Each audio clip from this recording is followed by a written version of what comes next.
aquel tiempo dijo Jesús a sus discípulos: en aquellos días, después de esa gran angustia, el Seol se hará tinieblas, la luna no dará su resplandor, las estrellas caerán del cielo, los astros se tambalearán.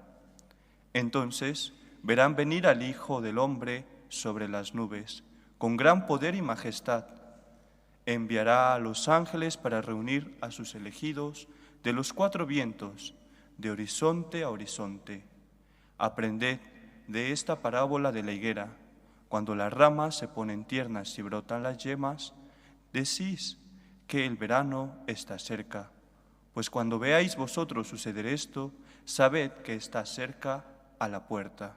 Os digo que no pasará esta generación antes de que todo se cumpla. El cielo y la tierra pasarán, mis palabras no pasarán. Aunque el día y la hora nadie lo sabe, ni los ángeles del cielo, ni el Hijo, solo el Padre. Palabra del Señor. Gloria a ti, Señor Jesús. Los cristianos somos un pueblo de esperanza. La esperanza radica en nuestro corazón y es fruto de la certeza de que Dios es fiel y cumple sus promesas. El Evangelio de hoy y las lecturas nos hablan de la venida triunfante de Cristo, cuando pase este mundo y nacerán los nuevos cielos y la nueva tierra. Pasará el mundo que conocemos, todo será recapitulado en Cristo y entonces los que hayan sido justos entrarán al banquete, a esa fiesta que el Señor da, porque no quiere la muerte de sus hijos, sino que tengamos vida eterna. Somos un pueblo de esperanza porque sabemos, por una parte, que la muerte no es el final, es la puerta que nos da acceso al encuentro pleno con Dios, y porque además sabemos que tenemos un abogado defensor, que es Cristo. Creo que si hay una figura que nos enseña cómo nos ama Dios, es la figura del buen pastor. Dice Jesús que el buen pastor da la vida por sus ovejas y que no solo cuida y protege a las gordas, sino que también cuida y protege especialmente a las enfermas. Él es la respuesta de Dios Padre ante el problema del dolor, del pecado, ante la iniquidad que tenemos clavada con nuestro corazón y que nos hace en tantos momentos hacer el mal y no el bien, y que nos hace en tantos momentos vivir como esclavos. Por eso estas palabras de Cristo: levantaos, alzad la cabeza, se acerca vuestra liberación, deben resonar en nuestro interior, no dándonos miedo, sino al contrario, dándonos esperanza. Esperanza porque el Señor no ha venido a condenar, sino a salvar. Evidentemente, tendrás que ser tú el que acojas el regalo de la salvación, porque Dios no quiere que le sigas por obligación, sino por amor. Pero ha venido a salvar, y su Hijo Jesús murió en la cruz para pagar la deuda contraída por nuestro pecado. Él es el buen pastor, que cuida de sus ovejas, que las guía, que las dirige y que las conduce a la salvación eterna. ¿Pero qué tenemos que hacer?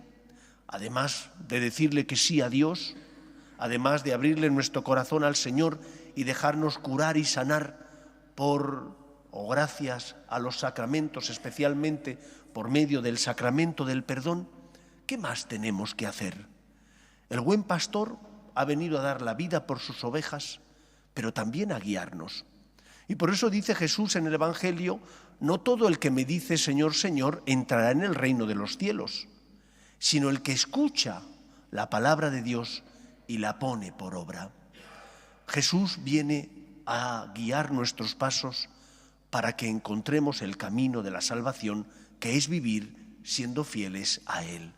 Por lo tanto, escuchar la palabra de Dios y ponerla por obra es lo que tenemos que hacer para encontrar la salvación y, por lo tanto, para no morir esclavizados al pecado. ¿cómo sé lo que Dios quiere para mí? Alguno podrá decir, es que Dios no te llama por teléfono, es que el Señor no te manda burofax, es que el Señor no te manda emails ni mensajes de texto, no utiliza las redes sociales. Bueno, sí las utiliza, pero de forma distinta a como nosotros las utilizamos. ¿Cómo me habla el Señor? Primero, el Señor te habla por medio de tu conciencia. Dios, por medio de esa conciencia que todos tenemos, si está bien formada y bien alimentada, ilumina tu vida y guía tus pasos. Te ayuda a distinguir el bien del mal. Te hace sentirte mal cuando te has equivocado y no has hecho bien las cosas. Dios te guía y te habla por medio de tu conciencia. Sé fiel a la misma. En segundo lugar, Dios te habla por medio de su palabra. La palabra de Dios que escuchamos cuando leemos las Escrituras. No es palabra de hombre, es palabra de Dios. Palabra escrita por hombres, pero inspirada por el Espíritu, de manera que no contiene error en aquello que tiene que ver con nuestra salvación. Escuchando la palabra de Dios y siendo fieles a ella, encontramos la salvación, seguimos los pasos de Cristo. Dios te habla también por medio del Papa y de los obispos, de la jerarquía que es instituida por Él. Y el Señor les dijo a ellos, quien a vosotros os escucha, a mí me escucha. Cuando ejercen el magisterio auténtico, cuando explican y transmiten la tradición de la Iglesia, la doctrina sana, están iluminándonos, ayudándonos a afrontar los problemas que surgen en la vida. Cómo me tengo que comportar en la empresa. Cómo, si soy un empresario, debo tratar a los demás. O cómo tengo que cumplir mis obligaciones como contratado o asalariado. Escucha la voz de la Iglesia que ejerce ese magisterio auténtico en materia de fe y de moral. Y por último, sobre todo, el Señor nos habla también por medio de las necesidades de los que están a nuestro lado. Hemos de aprender a tener ojos para ver las necesidades de los que sufren y pasan a nuestro lado y nos piden ayuda. Puedes echar la vista a otro lado, pero sabes que no es bueno, sabes que no es lo que el Señor quiere. En la parábola del buen samaritano, Jesús expresa y explica cómo para un judío evitar el mal era lo que había que hacer. Y dice Jesús que tanto el sacerdote judío como el levita, cuando vieron al que habían apaleado, dieron una vuelta en torno a él, dice Jesús, y se marcharon justificados. Se marcharon tranquilos. Oye, ¿cómo te vas a marchar tranquilo si no has socorrido a ese que estaba sufriendo? No le he hecho ningún mal.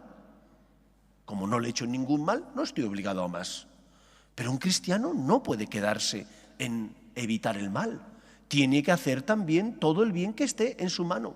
Y por eso Jesús pone como ejemplo y modelo no al sacerdote judío ni al levita, sino al samaritano que tuvo compasión del que habían apaleado y le socorrió.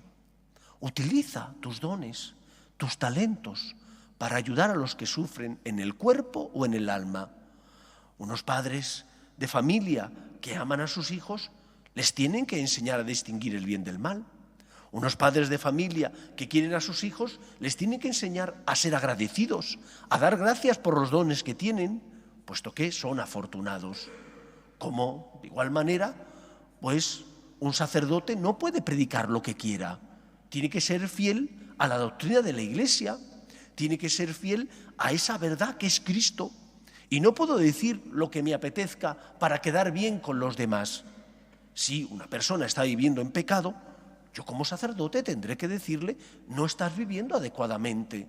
Y si vienes a confesarte y no solucionas ese problema porque eres un divorciado vuelto a casar, por ejemplo, o porque no te arrepientes de los pecados que tienes, aunque te confieses, pero no te arrepientes, no le puedo absolver porque le falta el propósito de enmienda, porque no quiere cambiar. Por lo tanto, hemos de aprender a iluminar y consolar al que sufre en el cuerpo, pero también en el alma, dando a los demás los dones que tenemos, sirviéndonos de los dones y talentos que el Señor nos ha concedido. Y así, de esa manera, El Señor nos dirá: venid benditos de mi Padre, porque tuve hambre y me disteis de comer, tuve sed y me disteis de beber, estuve desnudo y me vestisteis, enfermo y en la cárcel y vinisteis a verme. Y dice Jesús que le preguntaron: Maestro, ¿y cuándo te vimos así? Cada vez que lo hicisteis con uno de estos mis pequeños hermanos, a mí me lo hicisteis. Un cristiano no tiene miedo a Dios. Al contrario, se siente en familia, en confianza, se siente seguro, porque Dios es su Padre. Pero un cristiano que quiere y ama a su Padre debe ser obediente a su voluntad. Debe hacer lo que Él le dice, porque solo Cristo tiene palabras de vida eterna. Por lo tanto, no tengamos miedo. Al contrario, levantaos, como decía el Evangelio, alzad la cabeza, se acerca vuestra liberación. Nosotros sabemos que tenemos un abogado defensor que es Cristo. Pero el Señor nos preguntará: ¿tuve hambre? ¿Me disteis de comer? ¿Tuve sed? ¿Me disteis de beber? ¿Estuve desnudo? ¿Me vestisteis? Que el Señor encuentre la respuesta que espera en nosotros. La respuesta de esas ovejas que son dóciles, agradecidas y que se sirven de los dones y talentos que el Señor les ha dado para que den el fruto al que el Señor tiene derecho. Que sea así en nuestra vida. Nos ponemos en pie.